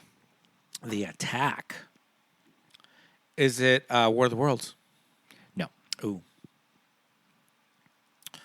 That sounds like Independence Day, but Clones that's not the right year. are coming. Oh, it's Attack This of the is Clones. summer Star Wars episode of Star Wars Episode 2, Attack of the Clones. Yes. Knew it. All right, the number one movie at the box office, and I think of the entire, actually no, probably The Two Towers may have grossed equal, if not more money than this movie. But I don't know, this movie made a lot of fucking money at the time.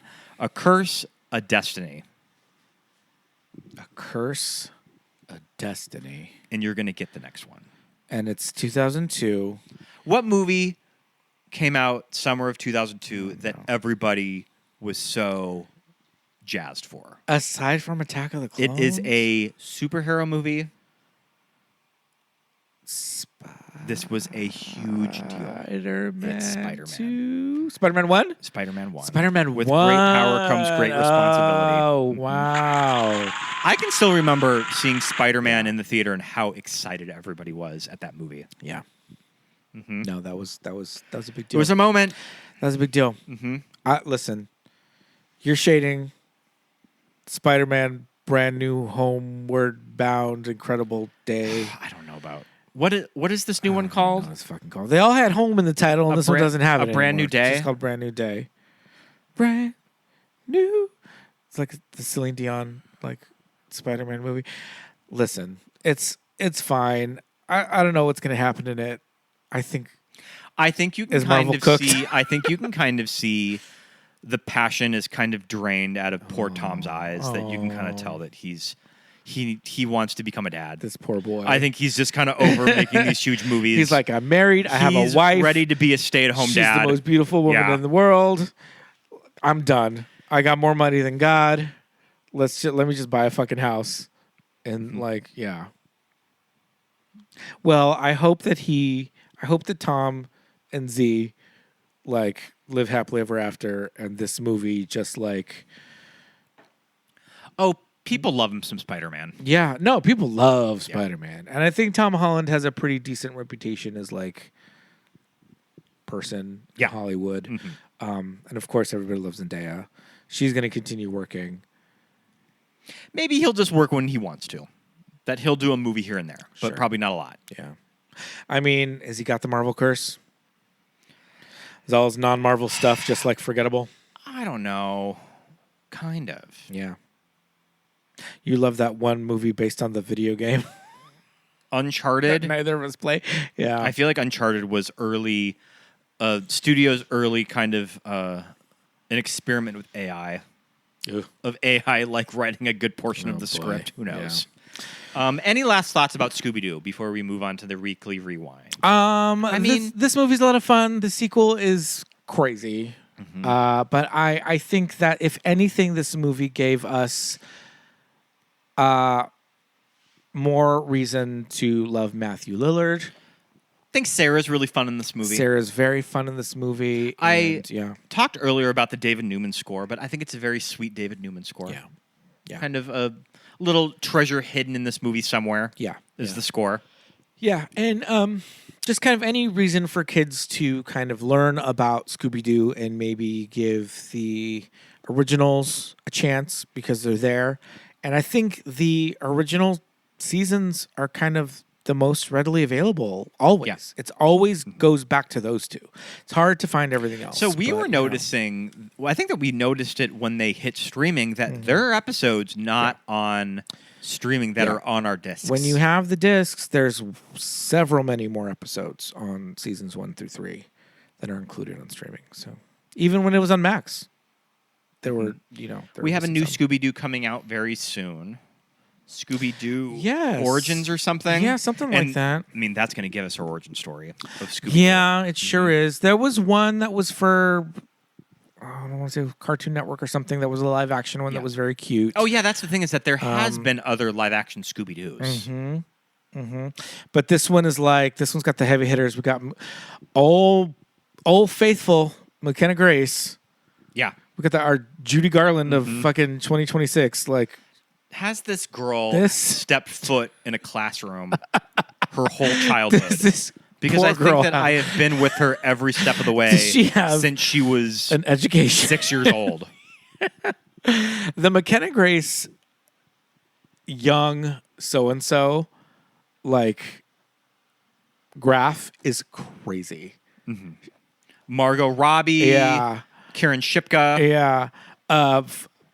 She's one of the Brie Larson. She's one of Ed and Lorraine Warren's daughters. Because the thing about the Warren's had to daughter rechrist- is that it's a different actress in every movie. It's like the Yeah. Brody brothers. that Yes. it's a different actress in each movie. There And you go. I think that McKenna Grace is in one of the Conjuring movies. She is, yeah. The one about the daughter. So they're like, we need a real actress for this. But yeah, they are doing. Was her breakout Hill House? Oh no, she had been working before that. Okay. But she's in Hill House. She's playing the young wife of what's his name? Yeah. Let's see. It is called Scooby Doo Origins. Yeah, and she's Daphne. We'll see how this goes. It's a Netflix series, 8 episodes. It looks like. Oh, it's an animated. Okay. She did an animated series, an animated movie. Scooby Doo Holiday Haunt. Oh, this is the Scoob sequel. Okay, so that's the one that they scrapped. Yeah, and it says completed. It could eventually be released. Yeah, because it's all of the kids as the young. Remember how they're kids Yeah. in it, and then they're regular age. Ooh, I did not like Yeah. the 2020 Scoob. I remember I hated bought it. that for $25. It- I mean, because that it was an early it was that pandemic. weird pandemic, That was an yeah. early pandemic release where they Yeah. just released it on VOD. Yeah. And we were just so starved We're to like, watch anything. That's how much it would cost that us to go to the I movies. paid $25 for that terrible movie. Yeah, and now it's in our iTunes forever. Yeah. That I will never watch it again. Yeah, I know. Oh well. But yeah, so that's some new Scooby to look forward to. But yeah, go check out. Open up your Tubi or your Pluto, and there they are. Tubi. So yeah, how about that? All right. Should we move on to the weekly rewind? Yes, I believe it's time for the rewind. You watched the movie today? We watched the movie today. I had seen this movie earlier in the week. I saw Hokum opening day, and I liked it so much. I was so scared that I wanted to bring you to it. Yes. So we went to it today. Yes, we sure did. I And, really liked it. I enjoyed it. I really yeah. liked it on the second watch. I was curious of how well it fits together, because maybe you could say that this movie story is a little messy, but when I watched it on the second viewing, I thought it all fit together pretty well. No, yeah, I was able to follow the story. Yeah. I liked it. I enjoyed it. I thought it was scary. I It's think a good ghost story. yes. I love that it. Granted, there wasn't really that much Irish folklore in it, but it's set in Ireland and it's about a witch. Good. I was talking to people that wanted more of a backstory about finding out about the witch, but I think it's more successful that you Yeah. don't know No. a lot of that. Yeah. That it's just this ghost story. You, as an American, go to this spooky hotel in Ireland and they said, that floor is off limits. the owner caught a witch in there. And locked she's in the room. trapped in She's the locked room. in the honeymoon suite. That's all the backstory I need. And there's an alleged basement that is boarded up. That's all the backstory I need. Yeah. Yeah. Good enough. And then we get a little book of Irish folklore. And the big thing we need to learn is chalk circle. Great. Love it. And it worked. They did it. Love it. The weird rabbit face goat man, scary. I don't get it, but scary. I don't have to get it. Well, also, it's interesting that they kind of explore a lot of these weird visions that Adam Scott has with sort of a reveal in the last scene of the movie. Right. Which I do like, that there's a little explanation of why we're seeing all of this stuff, too. Which I think works. I really like Adam Scott. You know what I loved? That he is a author, and they gave us... He's got a book series. It's a trilogy. He's writing the third book. And the visuals that we get of the narrative... It's very Tarsim. It's very Gunslinger. His it's novel... it's a conquistador. Historical... He writes historical fiction about Spanish conquistadors looking for treasure. Yeah. But I was getting Gunslinger. I was getting maybe not really, maybe speculative historical fiction. You know what I mean? Maybe like alternate realities or something. I know there's deserts in Spain, but still, I just thought it was really cool visually, I thought of Tarsim a lot in the way that that movie's bookended. Yeah. And the hourglass and all that. Yeah, great. Good visuals. Reminded us a lot of a hotel that we stayed at outside of Bath. Yeah. We stayed at an old... was that place that we stayed at, was that always a hotel, do you think? Yes. Okay. Yes, it was. But it is this really cool old estate. Yeah. In the English countryside. And I like to think that there were some ghosts but residing in there. Yeah, it was like this. It had a bar. It had a dining room. It had a lounge. If we were told by one of the bartenders... this crazy elevator, that a ghost is trapped in one of those rooms, I would be like, that sounds about right. Well, I'm not going to that floor. That sounds about right. Yeah. That there's a ghost trapped in one of these rooms. Yeah. Yeah. If they told us we were in the honeymoon, we were in this high tower. Yeah. It very much gave me those vibes. I absolutely felt like, oh yeah, totally. It looked like even the same size from the outside. I was like, that looks like exactly where we stayed. When I was watching this movie, both times really, I can't really think of a lot of movies where my hair stands up on my arms as I'm watching it, but it happened during Hokum. That doesn't happen to me a lot. Yeah. And I really don't believe these people that are saying that I wasn't scared by this movie. I've talked to numerous people that said this movie was not scary. And I'm just like, I do not believe you. Yeah. I'm like, did you see it in the theater or did you see it? Is it on VOD? No. Can you rent it right now? No, this movie's like a week old. Oh, okay. I was like, were they on their phone and just not watching it? Because no, it was scary. I think that it wipes the floor with anything that Blumhouse is doing right now. Yes, for sure. And you know what? This movie has a witch. There's a witch trapped in that room. There's a witch in there. You see her? Don't go to that room. You see the goddamn witch. See the goddamn witch. Thank you. Whatever the name and of the director of this movie is. Freaky looking. Yes. She's a little freak living in the basement. I was like, oh, we're going to see the witch. Oh, okay. There she is. Yeah. And also the witch with the chains, that's very Dickensian. Yeah. That's very old English folklore. Big shackles on their arms. Shackles, like ghosts with shackles. Yep. Yeah, I love that. Yeah. It was cool. Great visuals. So we highly recommend Hokum. Yeah, go watch Hokum. I'm probably going to buy it when it comes out on VOD. So you watched the third episode of this, but I finished all of it. I watched the new Lord of the Flies on Netflix that just came out a few days ago. I was thinking, I'm never that quick to watch things that just come out on Netflix. Yeah. Like, ever. Yeah. I will put it off until the very last minute. I still have not made it to beef. I know. or adolescence. Yeah. I will make it to them eventually. But I watched all of Lord of the Flies. So this aired on the BBC. It's like a BBC streaming service over there. This aired in February over there, and it just made it to Netflix. It was on ITV this week. Yeah. Yeah. But I think this is very well done. It was beautiful. Have always been fascinated with Lord of the Flies. I remember reading it in junior high.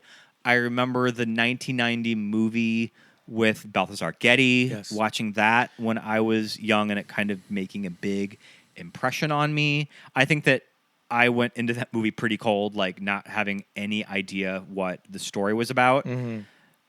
And a few months ago, I watched a little bit of the 60s That's Lord right, of the you Flies. sure did, yeah. It's kind of a bore to sit through. You love Yellow Jackets. I love Yellow Jackets. I love that story, and I think that this Lord of the Flies is very well done. I liked what they did with the POVs of each chapter. This is stretched out to almost 4 hours, which is that type of thing earned Because it's not for a thick book. this material. Yeah. But I think they make it work. So it's a novel, but it's not. Chapter 1, the POV is Piggy. The second episode is Jack. The third episode is Simon, and it finishes with Ralph. Okay. So I think the POVs are very well done of kind of all of these boys in this island. I think it's I think it's good. I think it's really beautifully directed, shot, and acted. I do think this kid who is Jack is going to be a huge star. Yeah. He is cast in the Harry Potter. And you know what? When I was watching it, and I was like, this kid that's playing Jack, this kid that's playing Jack, Lox Pratt, he's giving me, I mean, this is Draco Malfoy. Yeah. And then I saw, shit, Oh. this kid is Draco Malfoy. His name is Lox, L-O-X, like bagels and lox? Yeah. Okay. Mhm. All right. So, I mean, that makes total sense that when he was filming this, when they were casting Harry Potter, I'm sure that just news got around with casting directors of, you got to see this kid who they just cast as Jack and Lord of the Flies. Also, there's a fine little actor by the name of David McKenna. He plays Piggy. He's really good. He is going to be the lead in The Magician's Nephew. Oh, work. That they just moved the release date to February. So he's playing Diggory.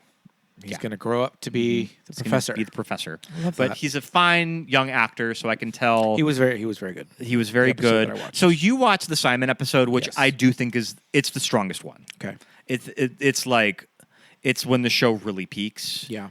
They do a really cool way of how they filmed the environment. And I was watching the behind the scenes It stuff. was crazy. And they said pretty much we couldn't get anything nighttime with these kids. Like we Because they're had them on an island. We had the little ends for 3 hours and the big ends for 5 hours. And that included them in the hair and makeup chair and shuttling them out to the island. Oh, my So they God. had them For 45 at minutes. a very limited amount of time. Yeah. The weather in Malaysia was very rainy. Yeah. So kind of extreme conditions. They had these young actors for a limited amount of time. And they did this cool thing in episode 3 when you're kind of descending into Simon's madness because he's the one that kind of is the most self-aware with the how one that speaks to the Lord of the Flies. fucked up everything is. Yeah. And he speaks to the Lord of the Flies. Yeah. And they do this really cool infrared way of how they photograph the environment. Yeah, I and thought it's it was very striking. Crazy the way it's all very the, cool. All the foliage looked This like fire red of the reddy, foliage. pinky Yeah. And kind they of. said that they did that because they were shooting day for night and it was just kind of a cool style tone Sure. of how they were going to color correct it. Yeah. Mm-hmm. Cool. But I'm glad you finished it. yeah, I'm glad that I finished it. Yeah. I also was watching. I'm all caught up on Margot's Got Money Problems. Okay. Yeah, I need to That start that. Yeah. I'm all caught up on it. I have to watch this week's episode, but I am really enjoying that. I did not really know where the story was going, and then I was like, oh, I see what the show is doing. Huh. It's Elle Fanning plays this college student that starts up a relationship with her professor. He knocks her up. The guy's married, but she decides to keep the kid.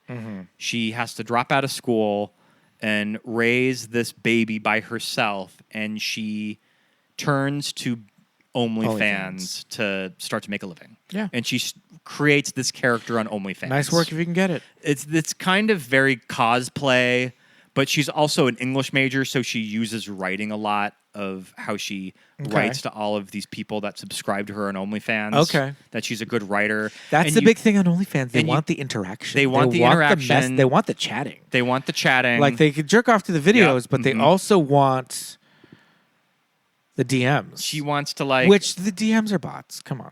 Yeah. I mean, well, some Or not yeah. the person you're talking to. Right. Or somebody else. Yeah. Somebody that they're paying. Sometimes they hire Yes. somebody to do all of that. Right. But I think it's very charming. Sure. It's not maybe great TV, but for what it is, I think it's very well done. Nicole Kidman as a pro wrestler. Come on. Did not know Nicole. I knew that she had produced the show from the credits, but I didn't know she was going to show up as a I'm wrestler. looking at the cast list and I go, Nicole Kidman, Lace. I was like, oh, is she like a gorgeous lady of wrestling? Because her name is Lace. Nick Offerman, really fun. Yeah. Michelle Pfeiffer. Yeah. She's so much more fun to watch this than the Madison. Good for Michelle. Just like TV booked- renaissance booked of and blessed. Michelle Pfeiffer. I love Booked it. and blessed. Let's all Yeah. chip in to get both her and Nick some Emmys. Yes. Nick Offerman. Yeah. Oh, yeah. Nick Kidman's got her fair share of awards. Yeah. Her mantle's full. But yeah, I'm really enjoying it. Great. Have you been watching anything? I've been watching Stranger Things Summer of 85. How's that going? I like it. Is it good though? I like it for what it is. Okay, so listen. are they at least doing like a Saturday morning cartoon version of Stranger Things? Yes. Okay, that's kind of charming. Yes. Because that's something that if Stranger Things would have come out in the mid 90s, they 100% would have done a cartoon show of it. The only thing that I have is that it's episodic. So it's like it's hard to be like, this is my favorite episode. Do you want like a Monster of the Week episode Yes. of Stranger Things? Yeah, I would prefer that because it is very much like one long movie, right? There's 10 episodes, which is good. And there's a season 2 booked and it's coming out soon. 10 more episodes. So there's a lot of content in there. I think the voice actors that they got are doing great work. Because none of those kids are actually. No, none of them are coming back. Odessa Zion, who we recently found out is a daughter of Pamela Adlon. I didn't know that. Iconic goddess, voiceover legend. Bobby Hill. Pamela Adlon, Bobby Hill. Her daughter, Odessa Zion from Marty Supreme. And I Love L.A. I Love L.A. Yep. The beauty. I think she is just gorgeous. She's a voice on this show. She's a new character. She sounds exactly like her mom. Oh, I love that. It's like, it sounds like Pam. You would think it's Pamela. I think it's really fun for what it is. I think if you love Stranger Things, it's more content. And it's easier to swallow than the show. So maybe I would like this then. Yeah. It's way easier to swallow than the show. The characters have way more fun interactions than they do on the show. It breaks the continuity of Max and Will Byers have never met. Yeah. Or at least that Max does not like Will Byers because she doesn't, you know what I mean? They never speak. It's a very Legolas and Frodo relationship. Does Frodo know Legolas's name? Maybe not. Oh, I don't think I've ever noticed that. Have those two never really directly talked to each other? No. And it's the thing at the end when Frodo wakes up after the very, very, very, very end of part 3. And he's like, Gimli. He says everybody's name except Legolas. Legolas? Yeah. Because he couldn't remember it? Yes. So Max and Will have a relationship. They all interact with each other. And they all have for me, as a Stranger Things fan, I think it gives me what I want of like more in between stuff, right? Because it takes place in between season 2 and 3. And so I think it's successful at what it is. And I think the animation style is really cool. So I'm happy with it. I'm about halfway through. Okay. And I'm like, I can't wait for season 2. 10 episodes? 10 episodes, yeah. Half hour. All right. Yeah. Goes down easy. Yeah. I might have to check it out. Yeah. I'll watch it with you. All right. So there we go. Our weekly rewind. I think so. I think we're done. We bought. I bought another Labubu, and we got a double. So now we have 2 pink ones. We have 2 love. Big into energy. Mm-hmm. That's okay. It's very cute though. Okay. If anybody wants to trade, let me know. But I think it's about that time for the Patreon shout-outs. It's time for some Patreon shout-outs. We would like to say a great big hello and thank you to all of our active patrons, including new patrons like Dana, Lisa, Jonathan, the other Jonathan, Teresa, Robbie, Ricky, Callum, Chava, Kitchen Barbie Clubhouse, Ronnie, Matt, Carla, Megan, Andrew, Stephen, SB, Ashan T, Brian, Deja, Amy, Erica, Anna, our friends at Hetty, Drew, Andy, Kate, Roberto, Daisy, Kelly, Chrissy, Laura, Thomas, Lori, Brenna, Lawrence, Lisa, Alexis, Thomas, Millie, Benny, Melanie, Susan, Paul, Jamie, Drew, Genevieve, Dawn, Josh, Aaron. Let's see, Nick and Shannon, Christine, and Rufino. Guys, thank you for being patrons. Join the Movies That Made Us Gay patron at patreon.com/movies that made us gay and get awesome bonus content. We have 3 main levels of tiers, from a thoughtful donation at the $1 level. At the $5 level, you'll get the TV shows that keep us gay every month, where we pick a TV show and talk about it. At the top $10 level, you will get our Watch With Us commentaries, where you can watch a movie along with us, and it works as its own episode. Join today, and you will get a little shout-out on the weekly episode. Yes, indeed. Go ahead and give us a follow on whatever podcast listening app that you listen on. If you have an iPad or an iPhone, Apple Podcast is included. Look for Movies That Made Us Gay. Give us a follow and write us a review and give us a 5-star rating. We'll read your review on an upcoming episode. Yeah. Same thing for Spotify. Go ahead and follow, and you'll get notifications when a new episode drops. Follow our socials. We're most active on Instagram. We are at Movies That Made Us Gay, and we're also on Threads, Blue Sky, and everything you can think of. If you want to follow our personals, my name's Pete. I am at Peter Lasagna on Instagram. I'm Scott Youngballer on Instagram, and follow my letterbox. Thank you so much for listening, everybody. We'll see you next week. Bye. Bye.